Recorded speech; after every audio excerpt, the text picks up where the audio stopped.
नमस्कार और अक्षर न्यूज नाटक और आप सभी का स्वागत है।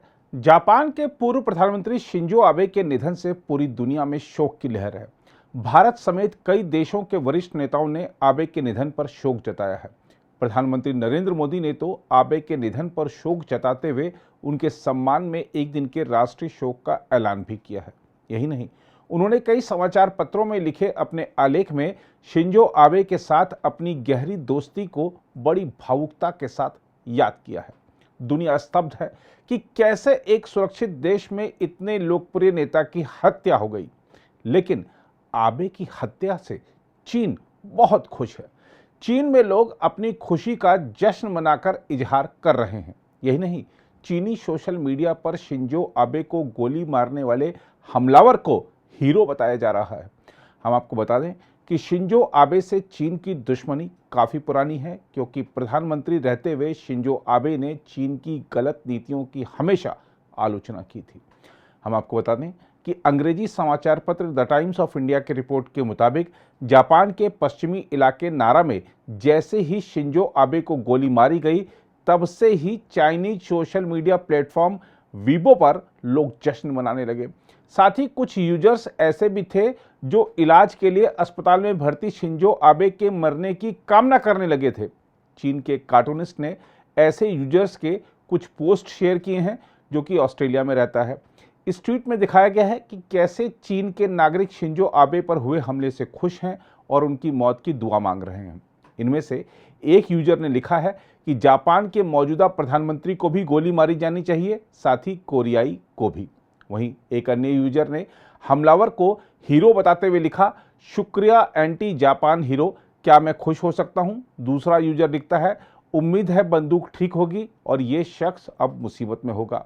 हालांकि इन सभी पोस्ट के बाद ग्लोबल टाइम्स ने कहा कि यह चीन के खिलाफ एजेंडा चलाने का हिस्सा है। हालांकि सोशल मीडिया पोस्ट से इतर जापान स्थित चीनी दूतावास ने आबे के निधन पर शोक जताया है। चीनी दूतावास के बयान में कहा गया है कि उनके कार्यकाल के दौरान चीन और जापान के रिश्तों को मजबूती मिली थी। जापान के क्योडो न्यूज ने चीनी विदेश मंत्रालय के प्रवक्ता झाओ लिजियन के हवाले से अपनी खबर में कहा है कि शिंजो आबे के निधन से चीन सदमे में है। लेकिन चीन सदमे में नहीं, बल्कि जश्न के मूड में दिख रहा है, क्योंकि चीनी सोशल मीडिया पर कुछ लोगों ने शैंपेन समारोह का आयोजन करने का आह्वान किया है। इन लोगों ने शिंजो आबे की ओर से ताइवान का पक्ष लेने के अलावा चीन के प्रति उनकी कड़ी नीतियों को लेकर तीखी टिप्पणियां भी की हैं। शिंजो आबे से क्यों चिढ़ता है चीन? अगर इसकी बात करें तो आपको बता दें कि पूर्व प्रधानमंत्री शिंजो आबे चीन की विस्तारवादी नीतियों के प्रमुख आलोचक रहे हैं। यहां तक कि कोरोना की उत्पत्ति के लिए उन्होंने खुले तौर पर चीन को जिम्मेदार ठहराया था। इसके अलावा ताइवान में चीन की गतिविधियों के खिलाफ उन्होंने हमेशा आवाज उठाई और हथियारों के रास्ते अपने पड़ोसियों को धमकाने की नीति को गलत बताया। यही नहीं, साल 2007 में क्वाड की शुरुआत करके उन्होंने चीन के खिलाफ भारत, ऑस्ट्रेलिया और अमेरिका के साथ मिलकर एक मजबूत मंच यही नहीं, क्वाड की शुरुआत करके उन्होंने चीन के खिलाफ भारत, ऑस्ट्रेलिया और अमेरिका के साथ मिलकर एक मजबूत मंच तैयार किया था।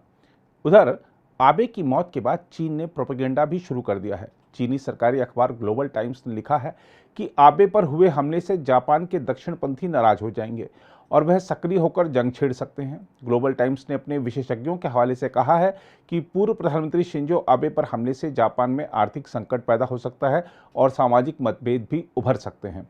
ग्लोबल टाइम्स ने अपने एक्सपर्ट्स के हवाले से लिखा है कि इस हमले से जापान के शांतिपूर्ण संविधान में बदलाव हो सकता है, जिससे उसकी विदेश नीति प्रभावित होगी। तो चीन ने ये जो प्रोपेगेंडा चलाना शुरू किया है और देखा कि किस तरीके से वहाँ पर जो सोशल मीडिया पर जिस तरह की गतिविधियाँ हो रही हैं, उस पर वहाँ की सरकार ने रोक लगाने की कोशिश नहीं की। ये दर्शाता है कि चीन शिंजो आबे से कितनी नफरत करता। अगर आप भी लेना चाहते हैं देश दुनिया की तमाम जानकारी, तो आज ही सब्सक्राइब करें हमारे चैनल को। साथ ही नीचे दिए बेल आइकन को जरूर दबाएं ताकि हर अपडेट आप तक पहुंच सके।